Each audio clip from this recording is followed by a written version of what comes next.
السلام علیکم ورحمۃ اللہ وبرکاتہ.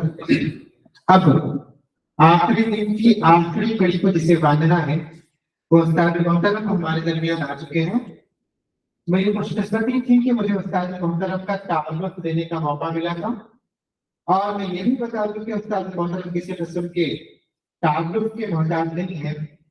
ان کا تعارف کرانا گویا ایسا ہے کہ سورج کو چراغ دکھانا. ہمارے لیے باعث سعادت ہے کہ ہمیں استاد محترم سے دوبارہ استفادہ ہونے کا موقع مل رہا ہے. میری مراد doctor Tanveer Arif sahab, assistant professor, department of کلیہ، DDCS پٹنہ. میں استاد محترم کو دعوت سخن دیتا ہوں کہ آپ اسٹیج پر تشریف لائیں اور ہمیں اپنے قیمتی کلمات سے مستفیض کروائیں.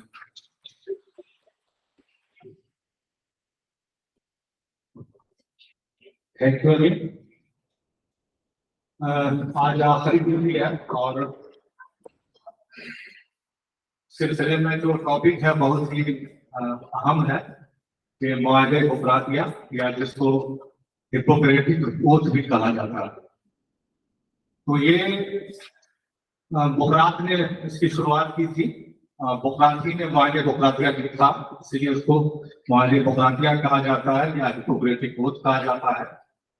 اور یہ جو ہے جب اس وقت کرایا جاتا تھا اس زمانے میں جب طلبا جو فراغت حاصل کر لیتے تھے تب کیا جاتا تھا. تو اس لحاظ سے چونکہ آپ کا یہ آخری ہے تو یہ ٹاپک بہت ہی موضوع ہے. سب سے پہلے میں اس کی تاریخی اہمیت کو بیان کروں گا. اس کا تاریخی پس منظر کیا ہے معاہدے بکراتیہ کا. پہلے لیکچر میں نے تھوڑا سا انٹروڈکشن دیا تھا کہ طب کی شروعات کہاں سے ہوئی، کیسے کی. تو کہا جاتا ہے کہ طب کی شروعات جو ہے حضرت آدم علیہ السلام سے ہوئی تھی. یعنی اللہ تعالیٰ نے حضرت آدم کو ہر علم عطا کیا تھا، اس میں طب بھی شامل تھا. یعنی جتنے بھی علم دنیا میں ہے سب کچھ اللہ نے حضرت آدم کو عطا کیا تھا، تو ظاہر سی بات اس میں طب بھی شامل تھا. لیکن یہ ڈاکومنٹڈ نہیں ہے، مطلب ہمارے اسلام میں ریلیجن میں ہے اس کو ہم اس لیے بیان کرتے ہیں، لیکن تاریخ میں کہیں ایسا نہیں. تاریخ میں جہاں سے ڈاکومنٹڈ ہے، جہاں سے اس کی شروعات ہوئی ہے وہ ہے حضرت ادریس علیہ السلام سے. کہ حضرت ادریس علیہ السلام نے طب کی شروعات کی اور ان کو جو طب عطا ہوا وہ الہامی عطا ہوا. الہامی سے مراد یہ ہے کہ اللہ تعالیٰ نے ڈائریکٹ ان کے دل میں وہ چیز اتار دی اور اس کو انہوں نے شروعات کی. لیکن جہاں سے طب کی شروعات ہوئی یعنی یونان سے، تو یونانی میں بھی دو خیمہ ہیں. ایک جو ہے وہ حضرت ادریس علیہ السلام کو جو ہے طب کا استاد مطلب یا اول کہہ لیجیے یا منجد کہہ لیجیے مانتا ہے، اور دوسرا جو ہے اسطلیبوس اول کو مانتا ہے. اسطلیبوس اول تو زیادہ تر لوگ جو ہے وہ اسطلیبوس اول کو ہی جو ہے وہ مانتے ہیں. طب کا جو ہے استاد مانتے ہیں اصل. اب اس میں اسطلیبوس اول نے کیا کیا؟ اسطلیبوس اول نے طب پڑھانا بھی شروع کیا اور علاج و معالجہ بھی شروع کیا. اور اس نے صرف خود ہی نہیں شامل ہوا بلکہ اس کی بیوی جو ہے وہ بھی ماہر مطلب یہ تھی علاج و معالجہ کیا کرتی تھی. اس کی بیوی کا نام ایپیون تھا جو کہ درد وغیرہ کا علاج کیا کرتی تھی. اسی طرح سے آپ نے نام سنا ہوگا ہائیجیا، جس سے ہائیجین ڈپارٹمنٹ بنا. ابھی یہ ہائیجین ڈپارٹمنٹ کا نام تحفظ سماجی طب پہلے کے ہائیجین ڈپارٹمنٹ کہلاتا تھا، اور ہائیجین جو ہے ہائیجیا سے لیا گیا. ہائیجیا جو ہے اسطلیبوس کی بیٹی کا نام ہے جو کہ صفائی وغیرہ کا بہت زیادہ خیال رکھتی تھی. اتنی زیادہ صفائی پسند تھی کہ اس کے نام سے جو ہے ہائیجین شروع ہوا اور اسی سے ہائیجین ڈپارٹمنٹ بھی آیا. اسی طرح سے اس کی ایک اور بیٹی تھی نشفیہ، وہ بھی ماہر تھی، بیٹا بھی ماہر تھا. اس نے یہ کیا اسطلیبوس نے کہ اپنے خاندان کے لوگوں کو ہی صرف طب سکھایا. اور اس کے پیچھے اس کا مقصد کیا تھا، اس کے پیچھے اس کا ریزن کیا تھا؟ ریزن یہ تھا کہ طب جو ہے ایک شریف فن ہے اور اس میں شریف لوگ ہی آئیں گے اور یہ बहुत ही पाक फन है, और इसमें दूसरे लोग अगर आ गए तो ये जो फन है ये शरीर पाक नहीं रहेगा, उसमें मिलावट आ जाएगी और ईमानदारी से जो है उसका इलाज नहीं कर पाएंगे। इसीलिए असली रूप ने ये नसीहत की कि ठीक जो है सिर्फ खानदान के लोग को ही सिखाया जाए। तो नतीजा ये हुआ कि दूसरे आम लोगों का इलाज तो किया जाता था, लेकिन तीर उनको सिखाया नहीं जाता। आपको पता है कि खानदान में बहुत सारे लोग होते हैं हर तरह के, कुछ तीर सीखना चाहते हैं, कुछ नहीं सीखना चाहते हैं। भाई भाई में ही एक आदमी मेडिकल की तरफ जाना चाहता है, एक आदमी इंजीनियरिंग की तरफ जाना चाहता है, कुछ जो है कॉमर्स की तरफ जाना चाहते हैं। उसी तरह से उस खानदान में हुआ कि कुछ ने तीर सीखा, कुछ ने तीर नहीं सीखा, और नतीजा क्या हुआ कि तीर जो है वो लोग तभी जो है वो कम होते गए। यानी धीरे धीरे जैसे जैसे जनरेशन गुजरती गई तो उस जनरेशन में जो है ये जो है तभी कम होते गए। अब जब बोकरात पैदा हुआ तो बोकरात ने क्या किया, बोकरात ने जो है ये देखा कि बोकरात समझ लीजिए कि 16वीं पुष्प था, 16 जनरेशन था असली पुरुष की। तो उस जमाने में यानी 15 जनरेशन गुजरने के बाद अच्छा खासा अरसा होता है। 15 जनरेशन गुजरने के बाद एक जनरेशन में लगभग 50 साल हो जाता है। 15 अच्छा खासा अरसा गुजरने के बाद बोकरात के जमाने में बहुत कम तरबीब रह गई थी। तो बोकरात ने ये सोचा कि अगर इसी तरह से तरबीब कम होते गए तो फिर ऐसा आएगा कि तरबीब खत्म हो जाएगी, तरबीब खत्म हो जाएगी। तो इसीलिए जो है उसने इसकी बोकरात में जो है इसकी शुरुआत की, मतलब मुआहदे बोकरात किया गया।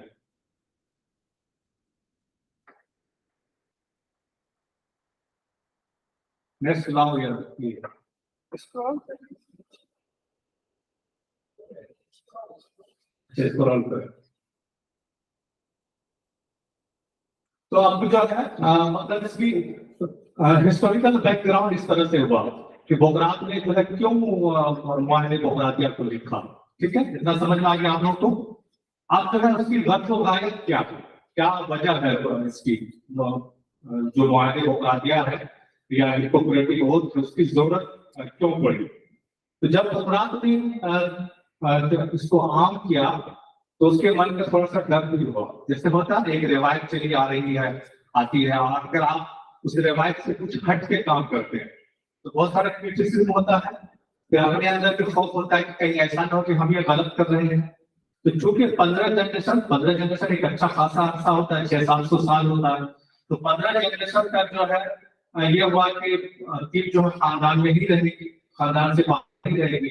लेकिन जब उसने ये फैसला किया कि हम उसको खानदान से बाहर करेंगे तो जाहिर सी बात है उसके मन में कुछ सवाल हुए होंगे, कुछ डर हुआ होगा। तो उसके मन में ये सवाल हुआ कि कहीं ऐसा ना हो कि टीम में ऐसे लोग शामिल हो जाएं जो कि इस फन को खराब कर दें या इस फन को ईमानदारी के साथ काम नहीं कर पाए, जिसकी वजह से असली रूस ने जो है इसको मना किया था। तो इसीलिए बोकरात ने ये सोचा कि हम कुछ शर्त लगाएंगे। उसने कुछ शर्त लगाया कि ये लोग जो है क्राइटेरिया बनाया बोकरात ने कि ये लोग जो है ठीक पढ़ेंगे आम लोगों में से, खानदान के अलावा जो भी आम लोग होंगे।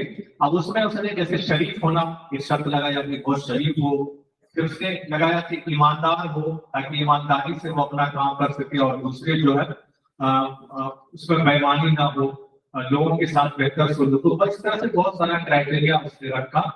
और उसके रखने के बाद फिर उसने ये सोचा कि जब जो है तलबा की तालीम से फरागत हासिल कर लेंगे तो फरागत के बाद उससे हम एक अहदनामा लेंगे, एक वादा लेंगे। अहदनामा करूंगा, इससे एक वादा लेंगे ताकि वो जब ये निकल के जाए इलाज मुआवजा करने तो उस वादे पे अमल करे और उसके मुताबिक जो है वो काम करे।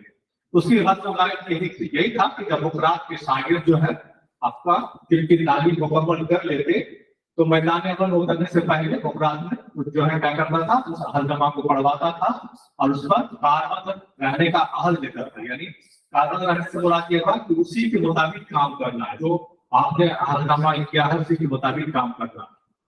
फिर जो है ये जो अहदनामा होता था अल्लाह को खुदा को हाजिर और नाज़िर जान करके जो है हलफ उठाते थे, जैसे आज भी लोग हलफ उठाते हैं बहुत सारी चीजों का, कभी खुदा के हलफ उठाते हैं, कभी दूसरी चीजों की। तो ये जो है अल्लाह के हलफ उठाते थे और अपने उस्ताद से वादा करते थे और कि हम उसी के मुताबिक काम करेंगे जो भी हम अहदनामा आज पढ़ रहे हैं।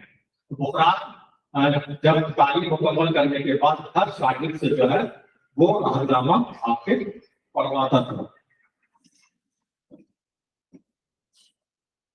वो जो है आपके उससे पढ़वाता था और पढ़वाने के बाद जो है फिर आपके वो फील्ड में या मैदान में जो है फिर आपके जाया करते थे। तो गोया को चूंकि बुकरात उस्ताद था और वो शागिर्द से अहदनामा लेता था, तो ये जो अहदनामा है ये समझ लीजिए कि उस्ताद और शागिर्द के दरमियान जो है ये आपके ये अहदनामा है। अब जो है अहदनामा है क्या? अब अहदनामा को हमने कई हिस्सों में बांटा, जैसे उसके कई पैराग्राफ है। जैसे पहला पैराग्राफ है उसने रब से वायदा किया, मतलब इस पहले पैराग्राफ में जो तालिब इल्म है वो अल्लाह से मुआहदा करता है, यानी अल्लाह की कसम खाता है। उसमें क्या है, मैं कसम खाता हूँ उस रब की जो जिंदगी और मौत का मालिक है। जाहिर सी बात है अल्लाह रब्बुल इज्जत की जिंदगी और मौत का मालिक है, उसी की जो है वो कसम खाता है। सेहत का अता करने वाला, यानी जो सेहत है वही जो है वो अता करता है। ऐसे जाहिर सी बात है अल्लाह ही जो है इसकी सेहत को अदा करता है। उसके बाद मैं कसम खाता हूँ अस्तलीबूस की, मैं कसम खाता हूँ अस्तलीबूस की और तमाम दिली देवताओं की, और हलफ लेता हूँ कि अपने अहद को पूरा करूंगा। अस्तलीबूस को जो है वो लोग रब्बुल शिफा मानते थे, यानी खुदा मानते थे, सेहत का खुदा मानते थे। इसीलिए जो है अस्तलीबूस को जो है आपके अस्तलीबूस की जो है उसने कसम खाई।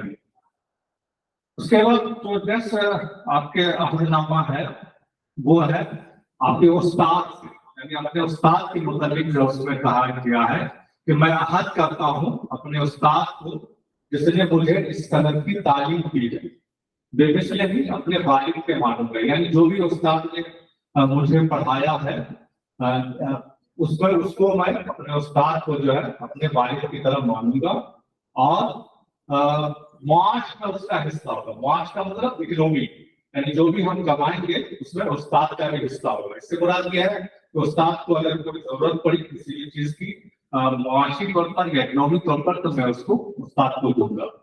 उसके अलावा ये कहता है कि असातिज़ा की औलाद भाई के मिसल होगी, यानी जो उस्ताद की जो औलाद है वो मेरे भाई के सिमिलर होगी, मेरे भाई के मिसल होगी, और वो इस फन की जरूरत महसूस करेंगे तो बगैर उजरत उनको दिल की तालीम दूंगा।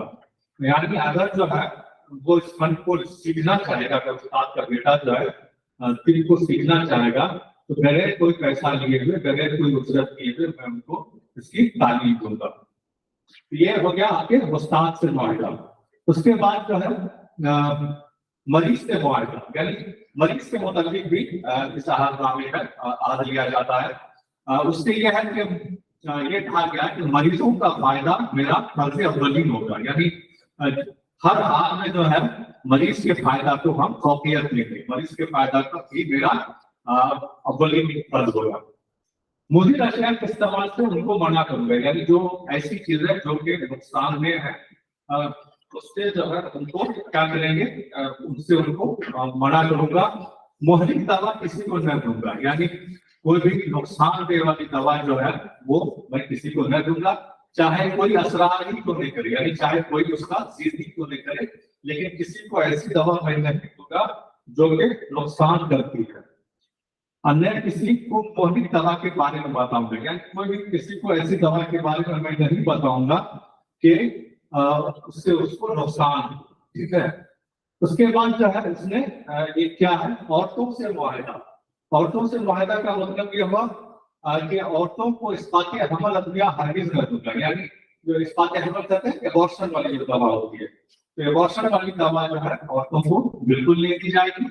और मैं अपने पेशे में पाकदामन बनूंगा, यानी ये है कि जो भी मेरा प्रोफेशन है, जो भी मेरा पेशा है, मैं उसमें पाकदामन होगा। यानी यह है कि जो भी इथिक्स बताए गए हैं औरतों से मुताबिक इलाज करने के, उस पर मैं खड़ा खड़ा हो जाऊंगा। उसके बाद लास्ट में जो है ये क्या करता है, अपने आप से मुआयदा करता है, यानी खुद मैं क्या करूंगा, जैसे अगर मरीज के मसाने में पथरी होगी तो खुद जराहत न करूंगा, बल्कि मरीज को माहिर जर्राह के पास भेज दूंगा। इसका क्या मतलब है? इसका मतलब ये हुआ कि अगर कोई ऐसा मर्ज है जिसका इलाज आप नहीं कर सकते हैं, तो आपका ये एथिकल ये है कि आप उसको दूसरे के पास रेफर कर दें। ये नहीं कि आप इलाज जानते भी नहीं और मरीज को जो है मजीद नुकसान पहुंचाए। ये होना चाहिए हमेशा कि अगर आपके पास कोई ऐसा मरीज आ जाए कि आप उस मर्ज को डायग्नोसिस न कर सके, उसका इलाज न कर सके, आप उसको रेफर कर दीजिए।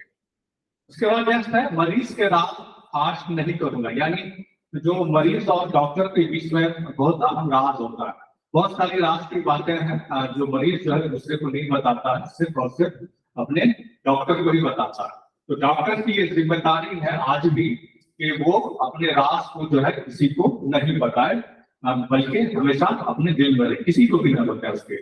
अच्छा, जहां भी जाऊंगा मरीज की भलाई के लिए काम करूंगा। तो हमेशा जो है यही होना चाहिए कि मरीज की भलाई में हमेशा फोकस होनी चाहिए, इकोनॉमिक फोकस नहीं होनी चाहिए।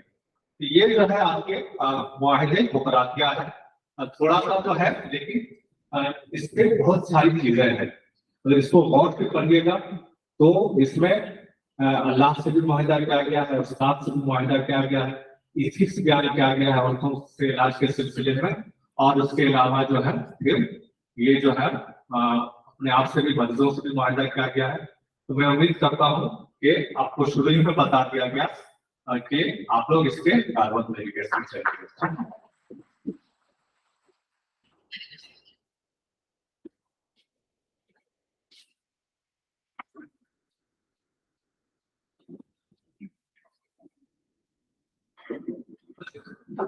बहुत बहुत शुक्रिया सर। अभी आप लोग डॉक्टर तनवीर सर को सुन रहे थे, जिन्होंने मुआहदा मुकर्ररिया के बारे में लगभग सारी बातें बता दी हैं, और इसके लिए मैं सर का बहुत बहुत शुक्रिया अदा करता हूँ। नेक्स्ट सेशन जो है 2 बजे से स्टार्ट होगा, इसलिए आप लोग 2 बजे यहाँ पे प्रेजेंट